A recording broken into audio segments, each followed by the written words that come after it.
Friends, आज हम English grammar start कर रहे हैं। आज की जो क्लास है वो एकदम इंग्लिश में जो बेसिक चीज़ें हैं उसी को मैं आज बतलाने वाला हूँ। देखिए, इंग्लिश में यदि मैं किसी सेंटेंस की बात करूँ तो सेंटेंस में बेसिकली 4 चीज़ें होती है। ठीक है, कितनी चीज़ें? 4 चीज़ें। पहला है आपका subject, second verb, third object, fourth complement. इन्हीं 4 चीज़ों से मिलकर कोई एक सेंटेंस बनता है। मैं जनरल सेंटेंस की बात करूं तो क्या क्या मिलेगा? SVOC। ठीक है, अब किसी सेंटेंस में हम सब्जेक्ट की पहचान कैसे करेंगे, ऑब्जेक्ट की पहचान कैसे करेंगे, वर्ब कैसे पहचान करेंगे, कॉम्प्लीमेंट क्या होगा, उसके लिए ध्यान से सुनिए। देखिए, सब्जेक्ट, अच्छा सीक्वेंस इसका ऐसा ही होगा ना, सब्जेक्ट, वर्ब, ऑब्जेक्ट, कॉम्प्लीमेंट, इसको भी आप याद रखेंगे। अब देखिए, सब्जेक्ट, किसी भी सेंटेंस में आप कौन का प्रश्न करें, किसका प्रश्न करेंगे, कौन का प्रश्न करें, और आंसर जो भी आएगा वो आपका क्या हो जाएगा? सब्जेक्ट होगा। ठीक है, जैसे मैं एक सेंटेंस बोल रहा हूं, मैं विद्यार्थियों को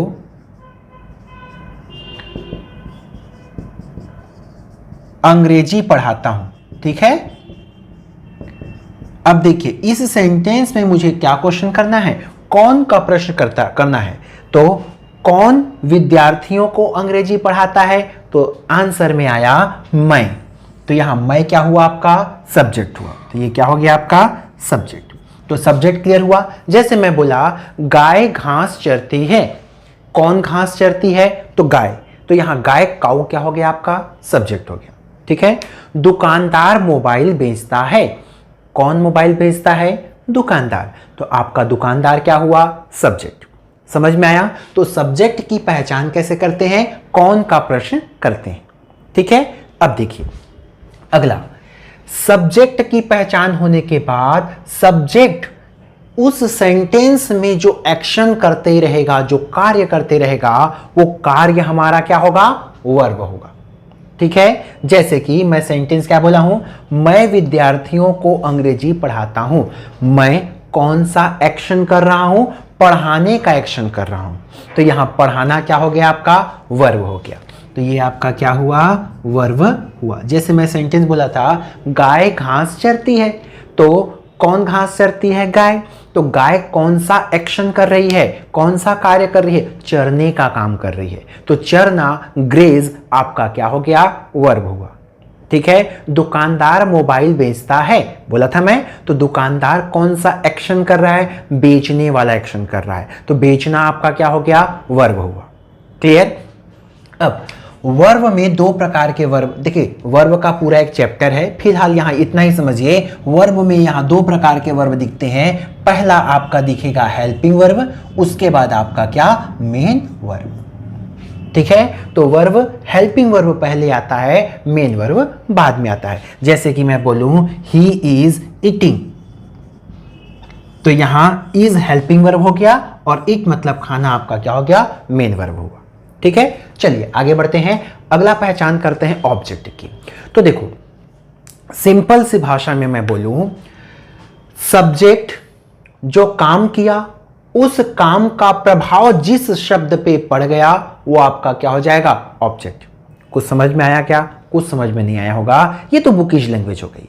आपको बुक का लैंग्वेज नहीं पढ़ना है, वो पढ़ना है जो आपको समझ में आए। अब याद रखिएगा, ऑब्जेक्ट की पहचान के लिए सामान्य फंडा मैं आपको बतलाता हूं। वाक्य में इस वर्ब पर, ठीक है, क्या प्रश्न करो, क्या प्रश्न करो, क्या का ही प्रश्न करना है। ठीक है, या प्रश्न करना है किसको का। 2 प्रश्न, ठीक है, क्या का प्रश्न करो या किसको का प्रश्न करो। आंसर जो शब्द आ गया वो क्या है? ऑब्जेक्ट है। ठीक है, तो मैं यहां सेंटेंस बोला था मैं विद्यार्थियों को अंग्रेजी पढ़ाता हूं, तो मैं क्या बोला था?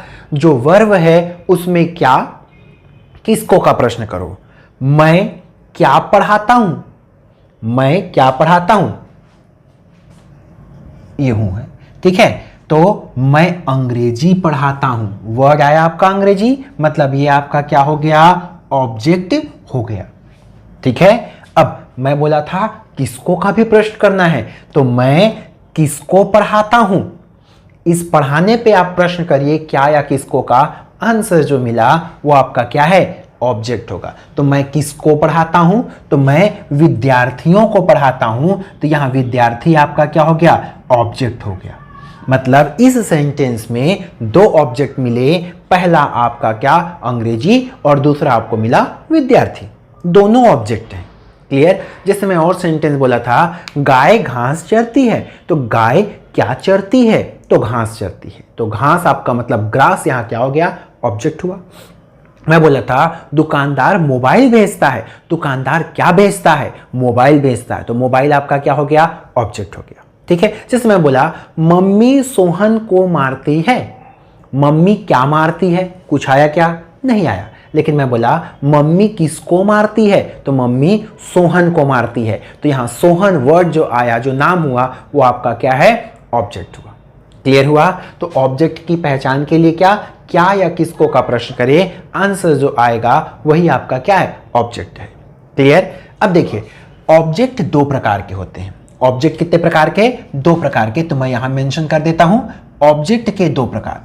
पहला है आपका डायरेक्ट ऑब्जेक्ट, दूसरा है आपका इनडायरेक्ट ऑब्जेक्ट।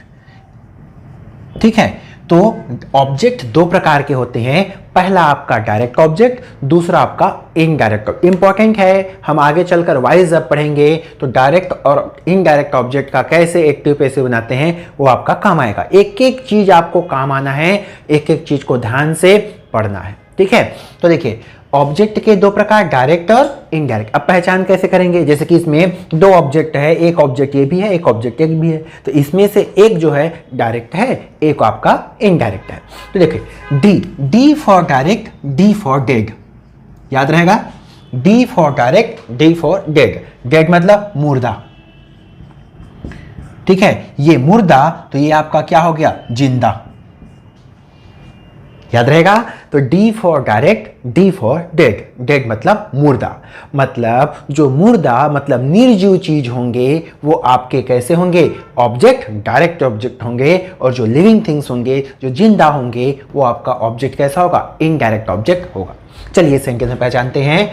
मैं विद्यार्थियों को अंग्रेजी पढ़ाता हूं, अंग्रेजी ऑब्जेक्ट, विद्यार्थी ऑब्जेक्ट। अब बताओ विद्यार्थी जिंदा है कि अंग्रेजी जिंदा है, विद्यार्थी जिंदा है तभी तो उसको पढ़ा रहे हैं ना, तो ये विद्यार्थी स्टूडेंट्स आपके क्या हो गए, आपके इनडायरेक्ट ऑब्जेक्ट हो गए, तो ये आपका हो गया इनडायरेक्ट ऑब्जेक्ट, और अंग्रेजी आपका क्या हो जाएगा, डायरेक्ट ऑब्जेक्ट हो गया। ठीक है। ऐसा भी आप याद कर लीजिए, क्या के प्रश्न से, क्या बोल रहा हूं मैं, क्या के प्रश्न से जो आंसर में आएगा वो आपका डेड ऑब्जेक्ट मतलब डायरेक्ट ऑब्जेक्ट है, और किसको के प्रश्न से जो आएगा वो आपका क्या है, इनडायरेक्ट ऑब्जेक्ट होगा। जैसे मैं बोला मम्मी रोहन को मारती है, तो मम्मी किसको मारती है, रोहन, तो यहां रोहन नाम का जो वर्ड आया वो ऑब्जेक्ट है, लेकिन कैसा ऑब्जेक्ट हुआ, इनडायरेक्ट ऑब्जेक्ट हुआ। लेकिन मैं बोला गाय घास चरती है, तो गाय क्या चरती है, घास चरती है, तो क्या से जो प्रश्न आया घास, वो आपका ऑब्जेक्ट हुआ, वो कैसा ऑब्जेक्ट हुआ, डेड ऑब्जेक्ट मतलब डायरेक्ट ऑब्जेक्ट। क्लियर। पहचान कर लेंगे। अब अगला देखते हैं कॉम्प्लीमेंट। कॉम्प्लीमेंट मतलब सीधा सा वर्ड है, पूरक शब्द, मतलब जो सेंटेंस को पूरा करे वो आपका क्या है, कॉम्प्लीमेंट है। ठीक है। तो एक ऐसा भी याद कर सकते हैं, किसी सेंटेंस में सब्जेक्ट, वर्ब, ऑब्जेक्ट को छोड़ने के बाद जितने भी वर्ड्स बच जाएंगे सब के सब क्या हैं, कॉम्प्लीमेंट का हिस्सा है।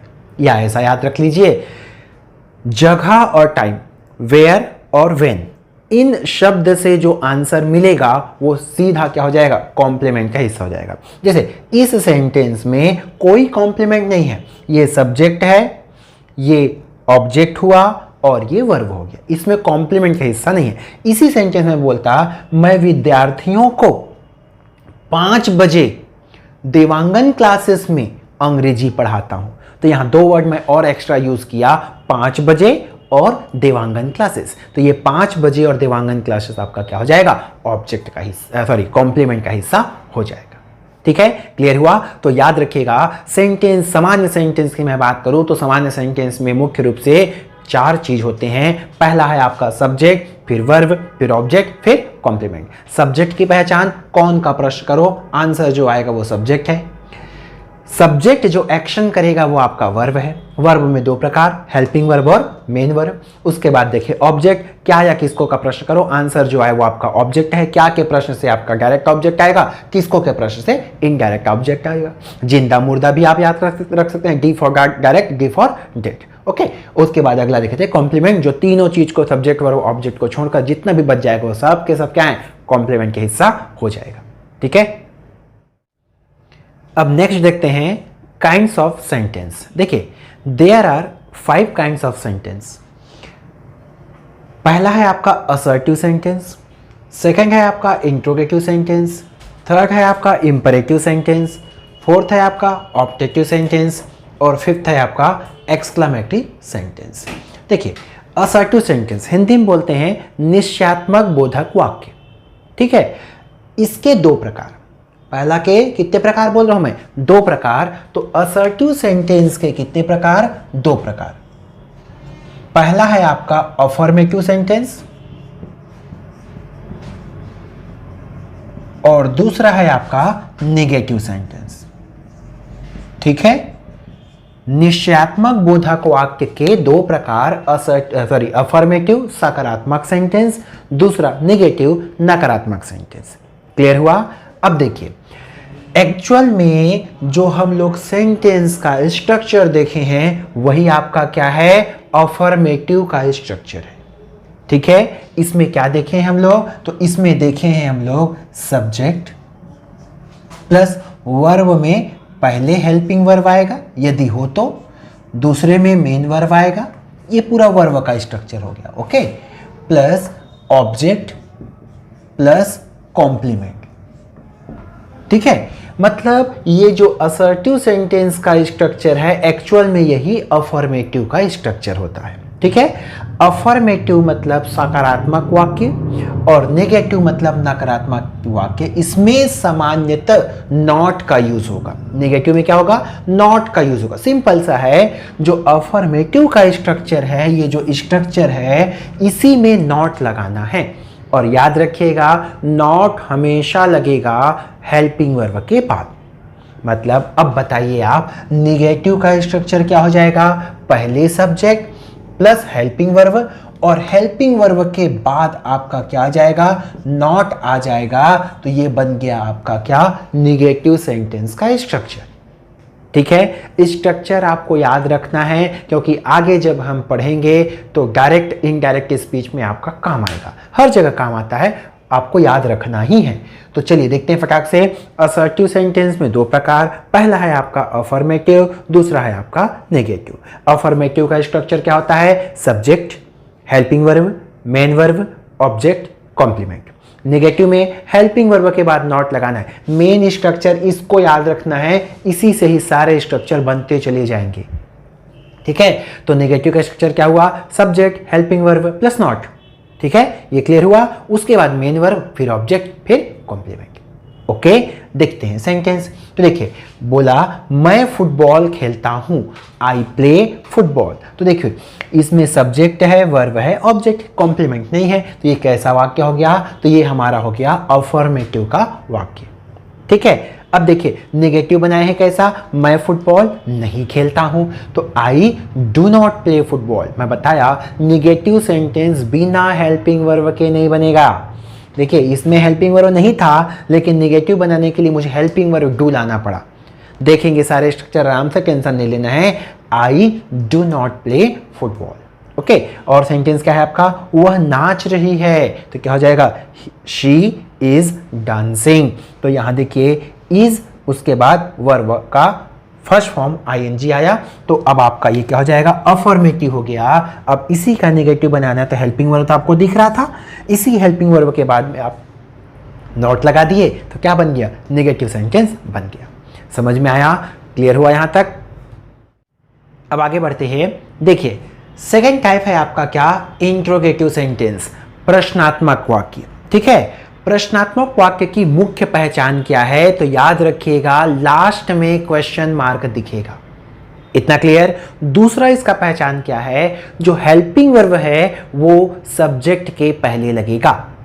क्लियर? याद रखिएगा, इंट्रोगेटिव सेंटेंस और इसमें जो देखे थे नेगेटिव सेंटेंस बिना हेल्पिंग वर्ब के नहीं बनता। सामान्य रूप से मैं बात कर रहा हूं, ठीक है? तो इंट्रोगेटिव में भी आपको क्या चाहिए? हेल्पिंग वर्ब चाहिए ही चाहिए। और वो हेल्पिंग वर्ब का प्लेस कहां होगा? सब्जेक्ट के पहले होगा।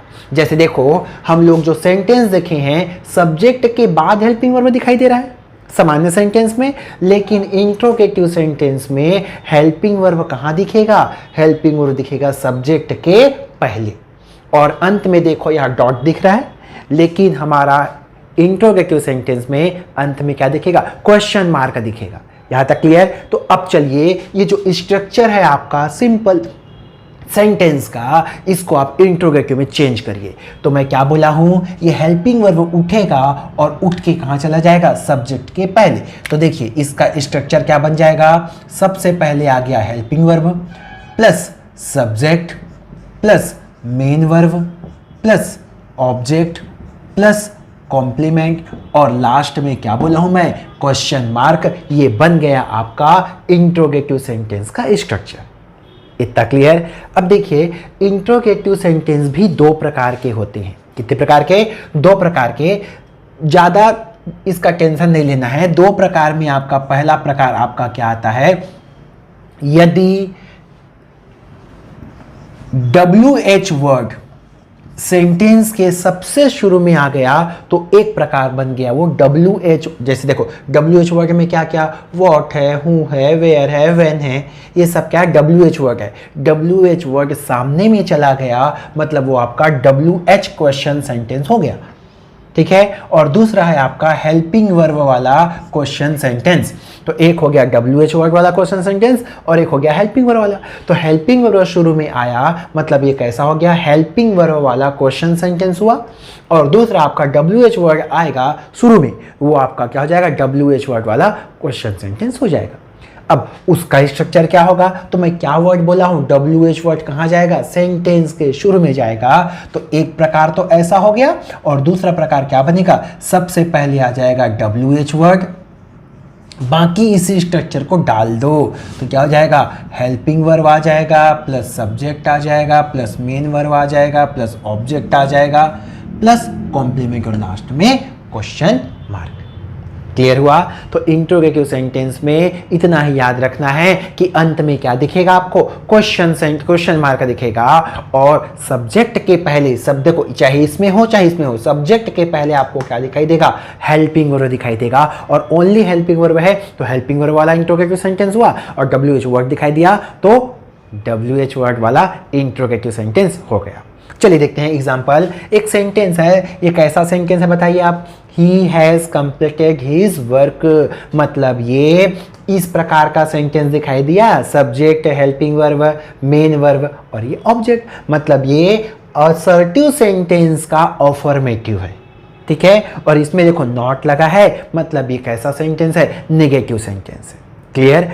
अब क्या करना है? इस सेंटेंस को हमें इंट्रोगेटिव सेंटेंस में बदलना है, ठीक? तो क्या बताया हूं मैं सिर्फ इतना ही बोला हूं कि हेल्पिंग वर्ब को उठाकर सामने रख दो। तो ये जो हेल्पिंग वर्ब दिख रहा है इसको उठाकर कहां रख देंगे? सामने रख देंगे। तो ये बन जाएगा क्या? Has he completed his work और लास्ट में क्या लगा दो? क्वेश्चन मार्क लगा दो। अब देखो ये निगेटिव सेंटेंस है, अब निगेटिव को भी मुझे क्या बनाना है? मुझे बनाना है इंट्रोगेटिव सेंटेंस। तो हेल्पिंग वर्ब जो दिख रहा है इसको उठाएंगे और कहाँ रख देंगे? सामने में रख देंगे। तो अब ये क्या हो जाएगा? अब ये हो जाएगा MI नॉट अपनी जगह में ही रहेगा, इसको कहीं भी हटाने की जरूरत नहीं है। तो MI नॉट वर्किंग नाउ और लास्ट में क्या बन गया? क्वेश्चन मार्क हो गया, ठीक है? तो याद रखिएगा बस इतना ही। क्वेश्चन सेंटेंस की पहचान क्या है? लास्ट में क्वेश्चन मार्क और हेल्पिंग वर्ब के पहले, सॉरी सब्जेक्ट के पहले हेल्पिंग वर्ब आपको दिखना ही चाहिए। अब देखिए तीसरा प्रकार क्या पढ़ रहे हैं हम लोग? इंपरेटिव सेंटेंस, आदेशात्मक वाक्य। अब देखिए इसकी मुख्य पहचान के रूप में हम क्या देखेंगे? याद रखिएगा ऐसा सेंटेंस जिसमें सब्जेक्ट ही ना हो, ठीक है, क्या बोल रहा हूं मैं, ऐसा सेंटेंस जिसमें सब्जेक्ट ही ना हो, आपको दिखाई नहीं दे, वो आपका कैसा सेंटेंस हुआ, इंपरेटिव सेंटेंस हो गया। मतलब आपका सामान्य सेंटेंस क्या होता है, सब्जेक्ट वर्ब ऑब्जेक्ट कॉम्प्लीमेंट। तो मैं क्या बोल रहा हूं, सब्जेक्ट नहीं होता है, तो सब्जेक्ट नहीं रहेगा, तो इंपरेटिव सेंटेंस का सामान्य स्ट्रक्चर क्या बना, वर्ब ऑब्जेक्ट और कॉम्प्लीमेंट। वो आपका क्या बनेगा, इंपरेटिव सेंटेंस बन जाएगा, आदेशात्मक वाक्य बनेगा। ठीक है, तो इंपरेटिव सेंटेंस के 3 प्रकार होते हैं।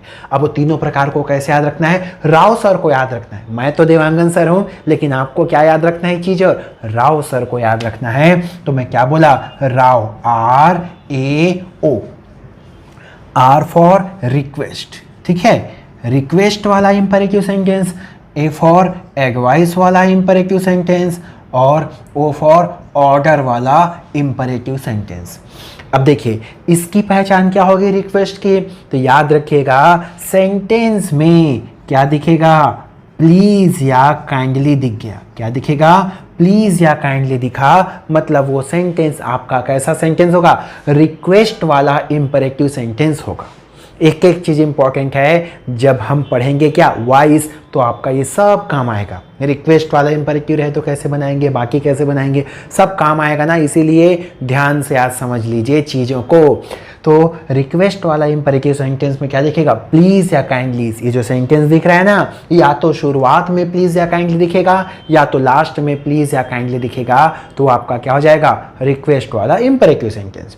दूसरा है आपका एडवाइस और ऑर्डर। इसमें आपको पहचान के लिए क्या करना पड़ेगा, मीनिंग निकालना पड़ेगा। मीनिंग यदि उसका अर्थ जो है ऑर्डर वाला समझ में आए तो ऑर्डर हो जाएगा, और लगेगा कि उससे हमें एडवाइस मिल रहा है तो आपका क्या हो जाएगा, एडवाइस वाला इंपरेटिव सेंटेंस हो जाएगा। ठीक है, चलिए मैं एक सेंटेंस बोलता हूं। मैं बोला हेल्प मी प्लीज, क्या वर्ड यूज कर दिया, मैं एक सेंटेंस बोला, यहां समझिएगा बात को, हेल्प मी प्लीज, या इसको बोल सकते हैं, कई को बोलते हैं प्लीज हेल्प मी।